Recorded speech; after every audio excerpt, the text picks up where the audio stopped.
नमस्कार साथियों, welcome to लर्नी जी।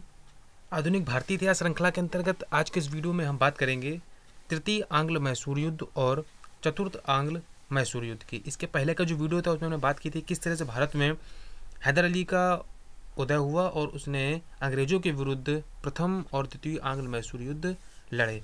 तो आज के इस वीडियो में हम इसकी विस्तृत चर्चा करेंगे। आगे बढ़ने से पहले वीडियो को लाइक जरूर कीजिए और हमारे किसी भी सब्जेक्ट की पीडीएफ प्राप्त करने के लिए आप हमें इन व्हाट्सएप नंबर पर कांटेक्ट कर सकते हैं। तो आइए शुरू करते हैं आज का वीडियो और जानते हैं किस तरीके से अंग्रेजों और टीपू के मध्य तृतीय आंग्ल मैसूर युद्ध लड़ा गया। सबसे पहले बात करेंगे, इसके पहला वीडियो जो था उसमें हमने द्वितीय मैसूर युद्ध की चर्चा की थी और उसके लास्ट में टीपू और अंग्रेजों के मध्य मंगलौर की संधि संपन्न हुई थी 1784 ईस्वी में।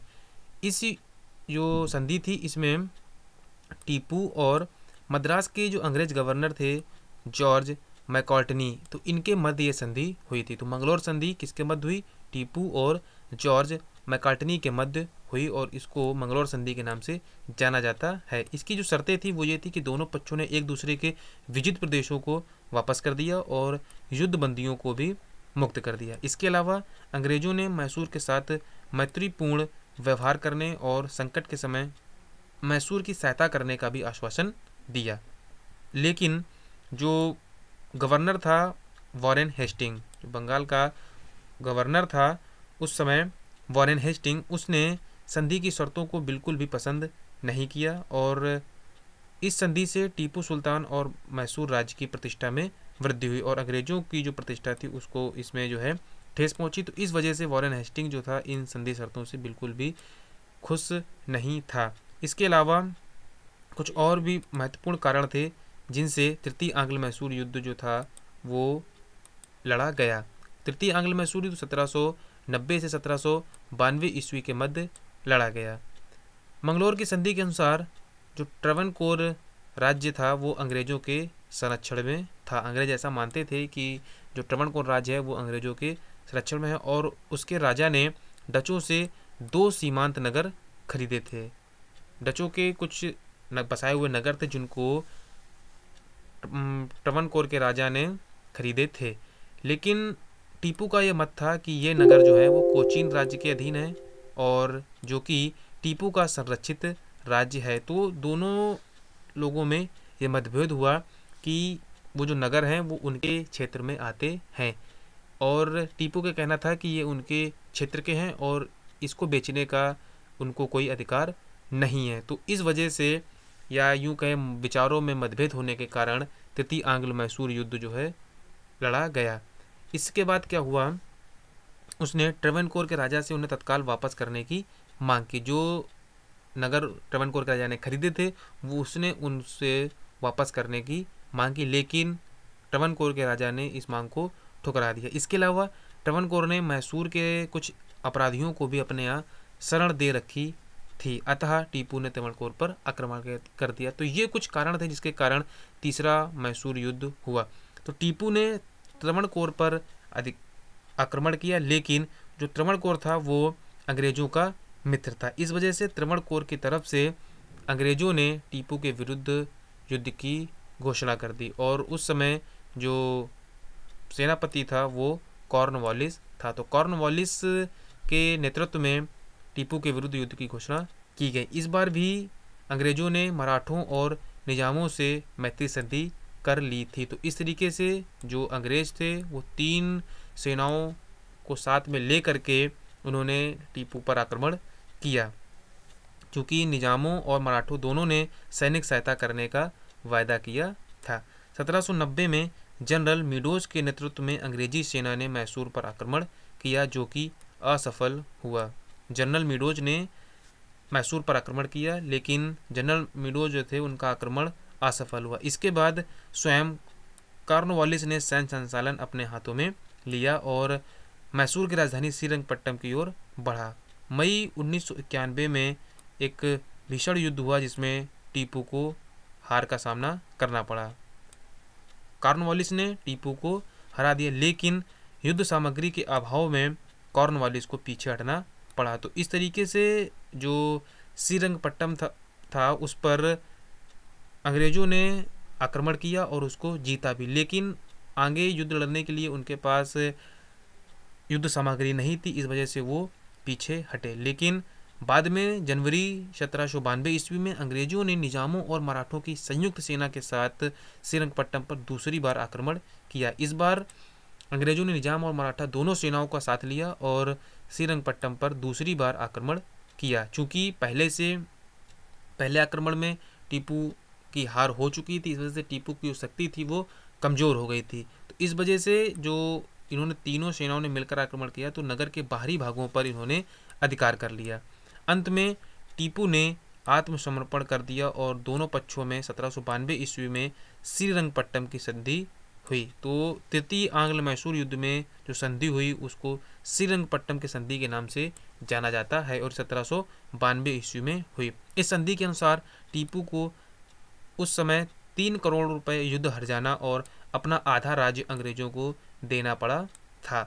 रुपए न चुकाने तक अपने दोनों पुत्रों, चूँकि 3 करोड़ रुपए एक बहुत ही विशाल धनराशि थी जो कि उस समय टीपू के पास नहीं थी, तो रुपए ना देने के कारण या रुपए ना चुकाए जाने तक उन्होंने अपने दोनों पुत्रों अब्दुल खालिक और मुइजुद्दीन को अंग्रेजों के पास बंधक के रूप में भी रखना पड़ा था। तो इस तरीके से 1792 में तृतीय मैसूर युद्ध संपन्न हुआ, जिसमें टीपू सुल्तान को बहुत अधिक क्षति हुई।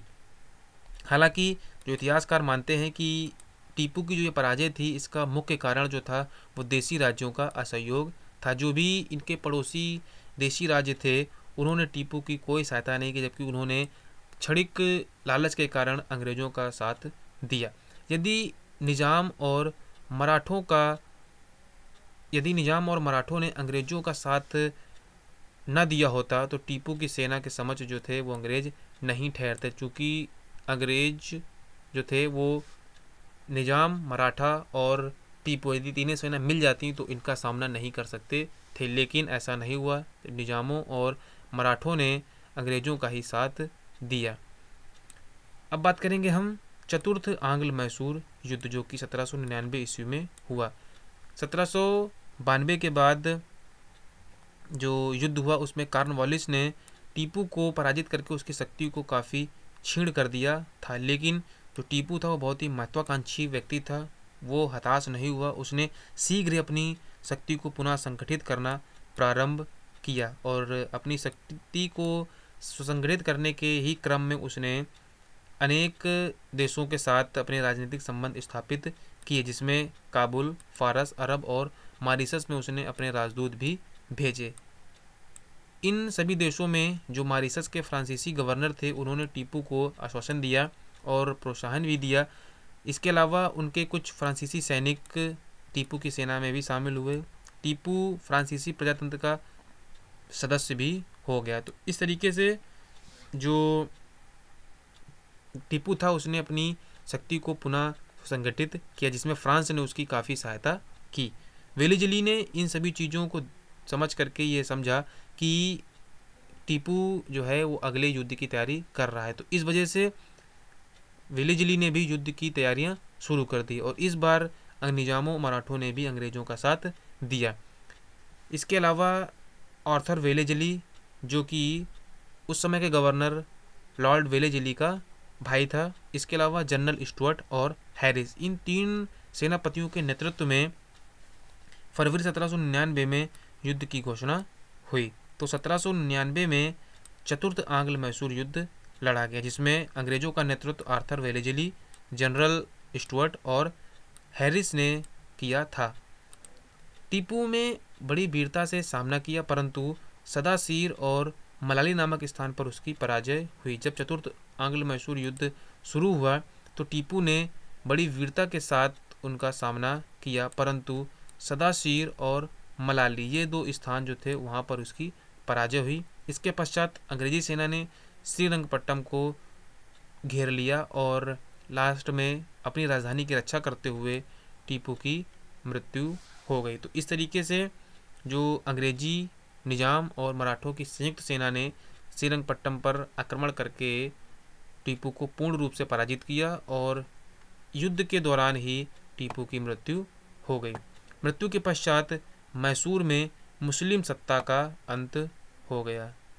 तो इस तरीके से जो मैसूर में हैदर अली के नेतृत्व में मुस्लिम सत्ता का प्रारंभ हुआ था एक शक्तिशाली सत्ता के रूप में, उसका अंत हो गया। टीपू सुल्तान की मृत्यु के बाद उसके राज्य का विभाजन कर दिया गया, और चूंकि पहले से ही अंग्रेज़ों ने निज़ाम और मराठों को वादा किया था कि जो भी धन, युद्ध सामग्री और जो भी राज्य विजित होगा उसमें तीनों जो है बराबर के साझेदार होंगे। तो वादे के अनुसार निज़ामों और अंग्रेज़ों ने मैसूर के प्रदेश आपस में बांट लिए, लेकिन मराठों ने अपना हिस्सा लेने से मना कर दिया। तो इस तरीके से तृतीय और चतुर्थ आंग्ल मैसूर युद्ध संपन्न और टीपू की मृत्यु हुई। नेक्स्ट वीडियो में हम बात करेंगे किसी अन्य देशी शासक की जिसने अंग्रेज़ों के विरुद्ध आवाज़ उठाई और अंग्रेज़ों से युद्ध किए। तो नेक्स्ट वीडियो में पुनः उपस्थित होंगे, तब तक के लिए धन्यवाद। वीडियो को ज़्यादा से ज़्यादा लाइक और शेयर कीजिए, और अगर आप चैनल को सब्सक्राइब नहीं किया है तो चैनल जरूर सब्सक्राइब कीजिए, जिससे नेक्स्ट वीडियो की अपडेट आपको यूजली अवेलेबल हो सके।